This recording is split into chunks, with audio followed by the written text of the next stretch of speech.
Hey, I'm Mike Murray, born and raised in Cleveland Heights, Heights grad as well, and it's nice to have you here. The fiscal viability of our city government is critical to our success. With the recent defeat of an income tax increase followed by the housing and employment crisis have diminished tax revenue and increased community need. What do you believe will make our city government more financially sustainable? Well, I think we've actually gotten by that. This year we'll actually be building a surplus. Okay. We've cut 2.4 to 2.6 million out of the budget.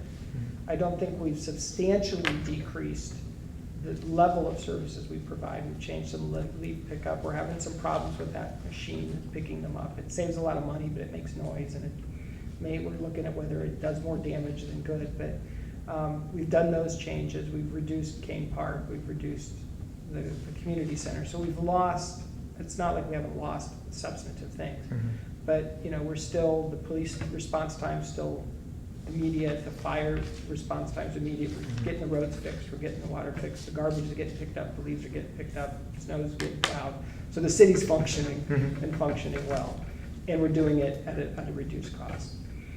We've also managed the given finances, I think, very well. We paid off all our short-term debt this year, so we have no short-term debt. We've paid off all of our long-term debt except the recreation center, which is on a levy bond, and the garage on Cedar Lee. And so that's really the only general fund debt we have. So what that allowed us to do is take what's called the inside millage, or the part of the property taxes that we get.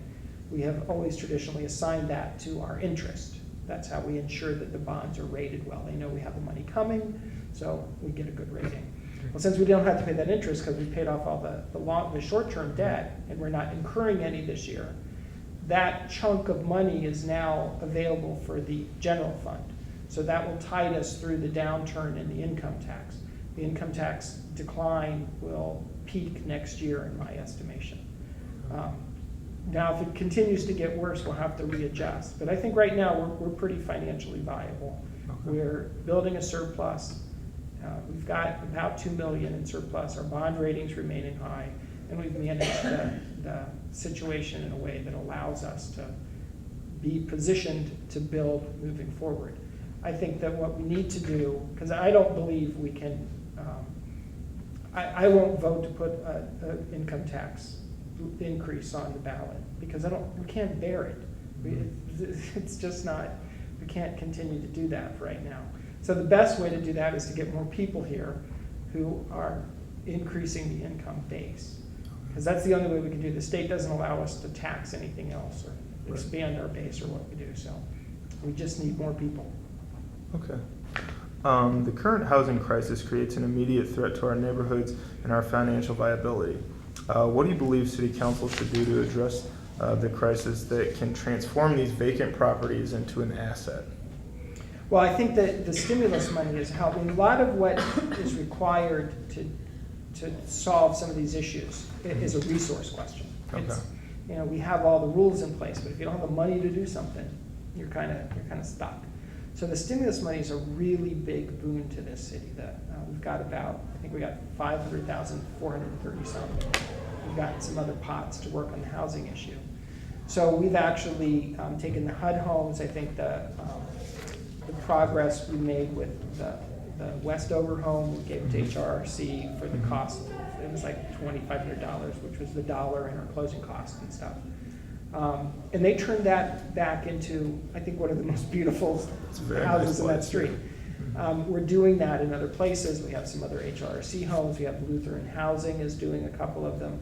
And now with this stimulus money, we'll be able, as a city, to contract to have other ones done. I think the investment that we did on East Derbyshire is an example of some of the things that we can do to take those properties. Some of them need to come down. And we are taking, I think there's about a dozen of them that we're taking down. We're looking at whether those properties should be held in some kind of bank for future development, whether they should be sold or divvied up with the neighbors so that there's larger lots for some of these homes. We're looking at one where we might be able to make it into a community garden, long-term lease, so that we can use those lots as an asset. I think one of the things that we do need to do, and this goes back to the planning, we really do need to sit down, and we have done this, but I think it's something that as a region, we need to think about. And I'm actually working on a project with Kent State for this. What's the aggregated size you need to actually do something different, right? So if it's one lot here and one lot there and one lot over here, it's just a lot, right? So you can maybe build a house on it, maybe make a garden, or maybe divide it up with the others. But you're not going to do anything transformative with a lot here and a lot over there and a lot back there. How many lots do you have to put together to do something different, to do something that takes it and makes it exciting again and gives you something back? Nobody knows the answer to that question. And so we're trying to figure that out. Okay, thanks.